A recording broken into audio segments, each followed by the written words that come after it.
America में लगभग 25 लाख मुसलमान मतदाता हैं। ये Muslim voters Arizona, Georgia, Michigan, Nevada, उत्तरी कैरोलिना, पेंसिल्वेनिया और विस्कॉन्सिन जैसे प्रमुख स्विंग राज्यों में रहते हैं, जो अपने वोटों के जरिए पूरा का पूरा चुनाव चुटकी में पलट सकते हैं। मुस्लिम मतदाताओं की बात करें तो मिशिगन यकीनन उम्मीदवारों के लिए सबसे महत्वपूर्ण स्विंग राज्य था, क्योंकि ये अमेरिका में सबसे बड़ी मुस्लिम आबादी में से एक है।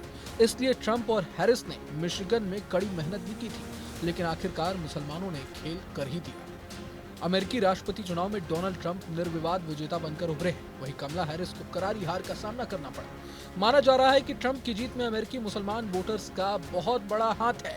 खास बात तो यह है कि अमेरिकी मुसलमान वोटर्स को अभी तक डेमोक्रेटिक पार्टी का समर्थक माना जाता था, लेकिन डेमोक्रेटिक पार्टी की ओर से कमला हैरिस राष्ट्रपति की उम्मीदवार थी। इस बार भी ऐसा लग रहा था कि ट्रंप के पिछले कार्यकाल को देखते हुए मुसलमान मतदाता डेमोक्रेटिक पार्टी को ही वोट देंगे, लेकिन ऐसा हो नहीं सका। इस चुनाव में मुसलमानों का काफी ज्यादा वोट डोनाल्ड ट्रंप को मिला। इन वोटों की मदद से ट्रंप ने मुस्लिम बहुल राज्यों में भी कमला हैरिस को बड़े अंतर से मात दे दी। राष्ट्रपति चुनाव जीतने के बाद डोनाल्ड ट्रंप ने जब अपनी विक्ट्री स्पीच दी तो उन्होंने भी इस भाषण में मुसलमानों को धन्यवाद कहा। उन्होंने कहा कि मुसलमान मतदाता इस पूरे चुनावी प्रक्रिया में हमारे साथ खड़े रहे और मेरी इस जीत में मुसलमान वोटर्स की बहुत बड़ी भूमिका है। अब मुसलमानों ने डोनाल्ड ट्रंप का समर्थन क्यों किया, ये सबसे बड़ा सवाल है। मुसलमानों को ट्रंप का समर्थन करना डेमोक्रेटिक पार्टी के लिए किसी सदमे से कम नहीं है। एक्सपर्ट्स का कहना है कि ट्रंप को जितने गोरे अमेरिकियों के वोट मिले, उतने ही मुसलमानों के भी। मुसलमान पहले से ही बाइडेन प्रशासन से नाराज थे। इसका प्रमुख कारण इजराइल फिलिस्तीन युद्ध में अमेरिका की विदेश नीति थी। वे पहले से ही कह रहे थे कि बाइडेन प्रशासन को इजराइल के समर्थन से पीछे हटना चाहिए। वे इस बात से भी नाराज थे कि बाइडेन और हैरिस सिर्फ दिखावे के लिए इजराइल की आलोचना करते थे, लेकिन मौका मिलते ही उसकी मदद की भी दम भरते थे। वहीं ट्रंप शुरू से ही कहते थे कि राष्ट्रपति बनते ही वो इस युद्ध को बंद करवा देंगे।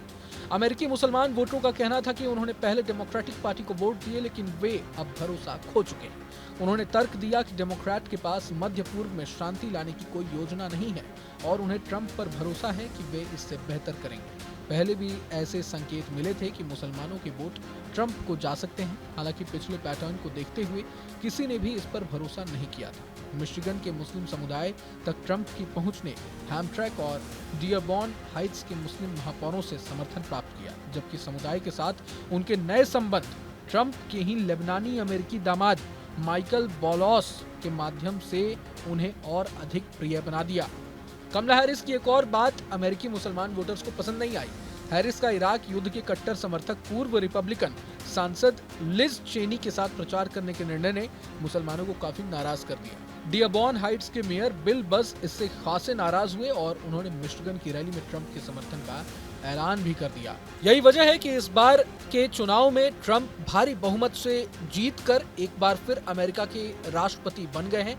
बता दें कि वे अमेरिका के 47वें राष्ट्रपति बने हैं और 131 साल के इतिहास में ऐसा पहली बार हुआ है कि अमेरिका का कोई भी राष्ट्रपति एक गैप के बाद दोबारा फिर से इस पद पर कायम हुआ। बहरहाल पूरे मसले को लेकर आप क्या सोचते हैं, हमें कमेंट बॉक्स में जरूर बताएं। अगर आपको ये वीडियो पसंद आए तो लाइक करें और चैनल को सब्सक्राइब करें। वहीं तमाम बड़ी खबरों के लिए देखते रहें न्यूज नेशन। न्यूज नेशन अब व्हाट्सएप पर खबरों की ताजा अपडेट के लिए न्यूज नेशन के इस क्यूआर कोड को स्कैन करें।